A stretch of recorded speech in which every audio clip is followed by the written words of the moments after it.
dahil ang bawat simula ay may pangakong dala.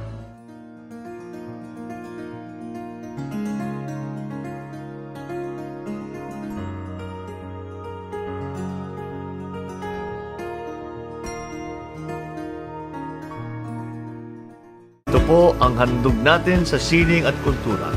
Ito ay para sa bawat Pilipinong nagtatanghal.